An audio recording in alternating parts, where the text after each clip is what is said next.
This is the most meaningful gift I ever received. And it was given to me by someone I met during a time in my life when everything was uncertain. And I didn't know what the next day would hold, but what we had didn't turn out to be a life, but it was real.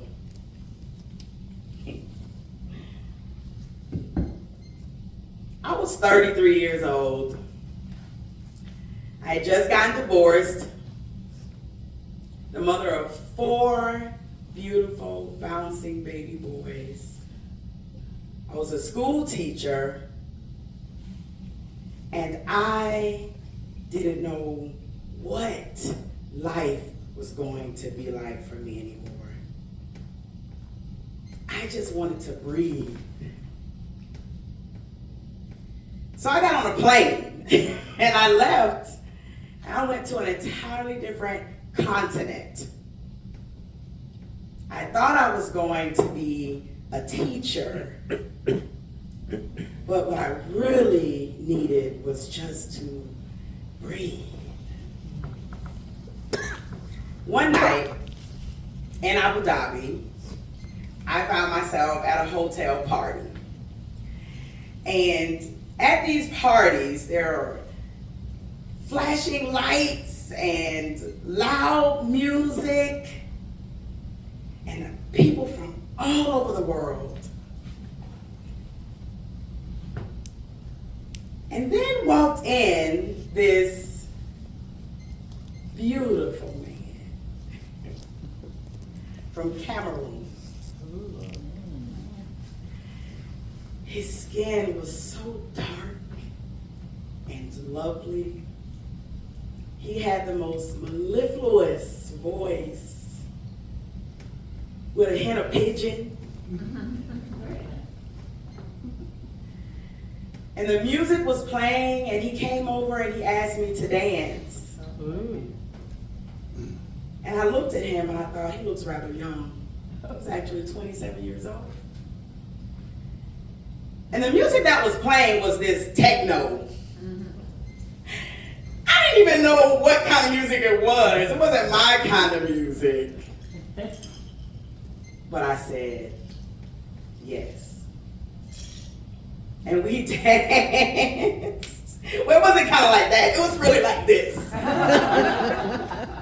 And we danced, and we danced, and we danced all night long. And then I just kind of turned into Cinderella. But before I left my number. Okay. And he called. And we decided that our first date would be, and you're never going to guess, at a Krispy Kreme in Abu Dhabi. And if you've ever been to Abu Dhabi, you know the malls stay open really late because it's in the desert. And it's cooler in the evening, and so everything's open late. So we went to Krispy Kreme in the mall, and we sat and we talked. And we talked about everything. We talked about cultures, and we talked about Africa, and we talked about America, and we talked about how we were both taught lies about one another. And what we decided was that we would choose the truth about each other.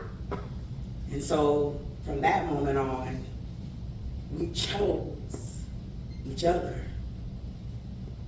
We spent so much time together. We cooked together. We shopped together. We went to the zoo together. We did so many amazing things. We spent his 27th birthday together. And he was with me on my 34th birthday.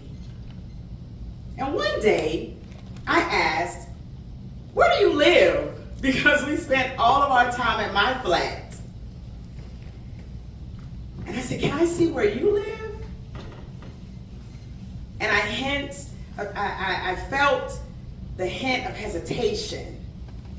But he said, yes. So we got in my hired car and we went to his flat. And when we walked in, I realized his home was a room shared with 5 other men, 2 bunk beds, 1 kitchen for the entire house that had multiple families and rooms, 1 bathroom, no tub, no shower, 1 toilet, and a sprayer. And I realized we lived completely different lives in the same place. And so we looked at each other. And when I looked at him, I didn't see pity. I didn't feel pity. I was actually even more drawn to him. Because he always showed up, and he never showed up lacking. He always gave.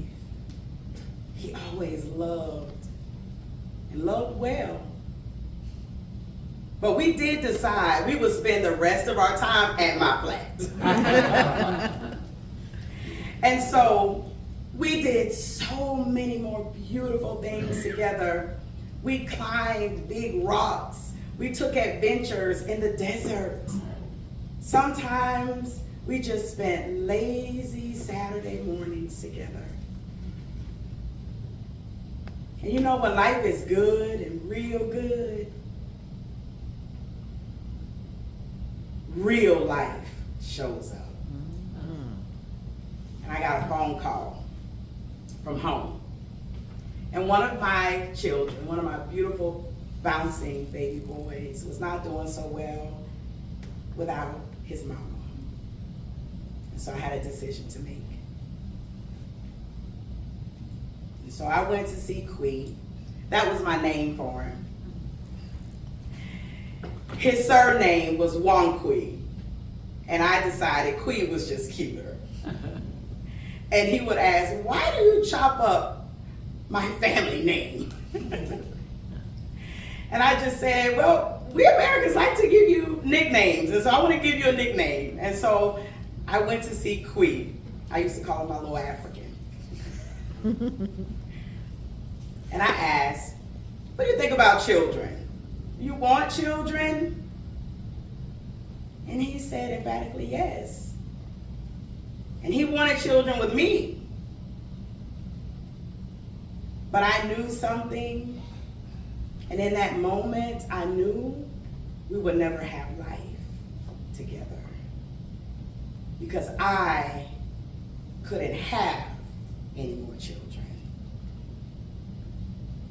And because I understood family and I understood culture, his culture, I thought it would be selfish of me to keep him from having the very thing that I was getting to run back to, my babies.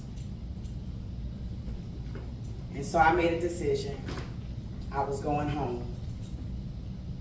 And I asked him, would he ride with me to the airport when it was time to leave? And he said yes. And so we drove from Abu Dhabi to Dubai. It's a 2-hour drive. And as we were in the back seat, it was like something out of a movie.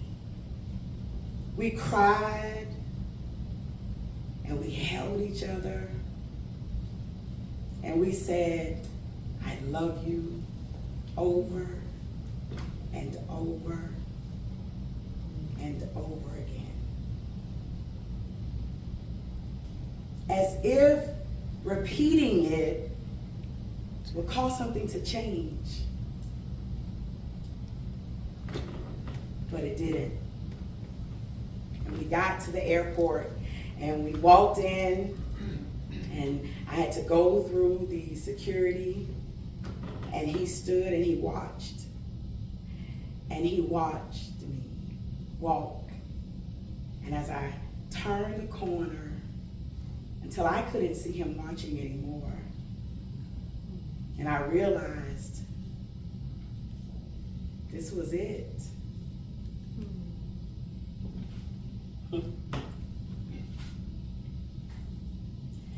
He gave me this on my 34th birthday. And he told me that he included 3 of the most beautiful pictures that he found of me, and he captured them in glass. And when I look at this, I think to myself, maybe this is what our moment was. It wasn't a full life, but it was a moment captured in time.